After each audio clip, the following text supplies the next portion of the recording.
দর্শক, ইন্ডিপেন্ডেন্ট ডিজিটালে স্বাগতম। আমি সঙ্গে আছি সুপ্রিয় শিকদার। আপনারা জানেন, মধ্যপ্রাচ্যে যে সংকট যুদ্ধ যাই বলি, এর মধ্যে আলোচিত নাম ইসরায়েল। ইসরায়েল নিয়ে আমরা আলোচনা করব, ইসরায়েল নিজে কতটা নিরাপদ সেটা নিয়ে আলোচনা করব। আমরা আলোচনা করব ইসরায়েলের আয়রন ডোম নিয়ে।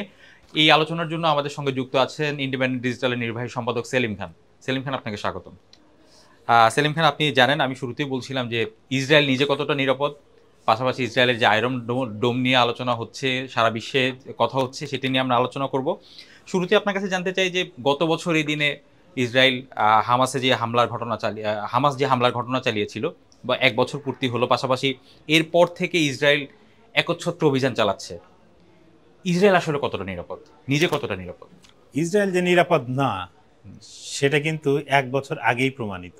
আচ্ছা, যে ইসরায়েল যদি নিরাপদ হতো তাহলে কিন্তু হামাস এইভাবে হামলা চালিয়ে 1200 লোককে হত্যা করতে পারতো না, 250 ইসরায়েলি সদস্যকে আপনার অপহরণ করতে পারতো না বা জিম্মি করতে পারতো না। তাহলে ইসরায়েল নিরাপদ যে করতে পারেনি নিজেকে, তার প্রমাণ কিন্তু এক বছর আগের এই দিনটি।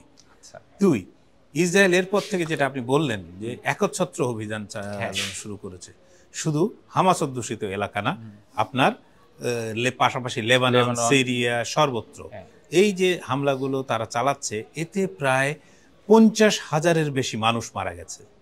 এই 50,000 মানুষ মারা যাওয়ার বিনিময়েও কিন্তু সংঘাত থামেনি, সংঘাত বরং ক্রমবর্ধমান হয়েছে। ফলে এর মাধ্যমে যে ইসরায়েল নিজেকে নিরাপদ করতে পেরেছে সেটা কখনোই সে দাবি করতে পারে না বা করতে পারছে না।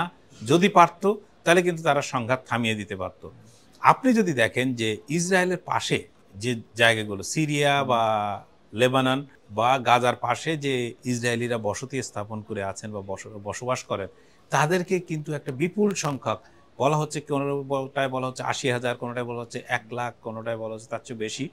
এই সংখ্যক লোক কিন্তু ইতিমধ্যে ডিসপ্লেসড, মানে তারাও বাস্তুচ্যুত এই কারণে যে তারা নিরাপদ জায়গায় সরে যেতে বাধ্য হয়েছেন।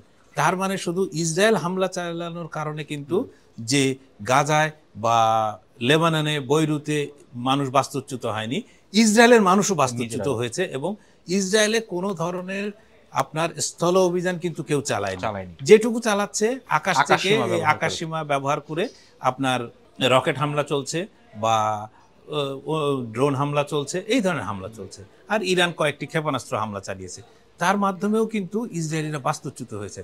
আপনি যদি দেখেন যে গত শেষ 1 অক্টোবর যে ইরান যে হামলাটা চালালো, পুরো ইসরায়েল জুড়ে সাইরেন বাজাতে হয়েছে যে মানুষকে তার ঘর বাড়ি ছেড়ে নিরাপদ অবস্থানে, তার মানে যে বাংকার বা তৈরি করা হয় যুদ্ধের সময়, মানুষ যে সব নিরাপদ জায়গায় সেইখানে অবস্থান নিয়েছে।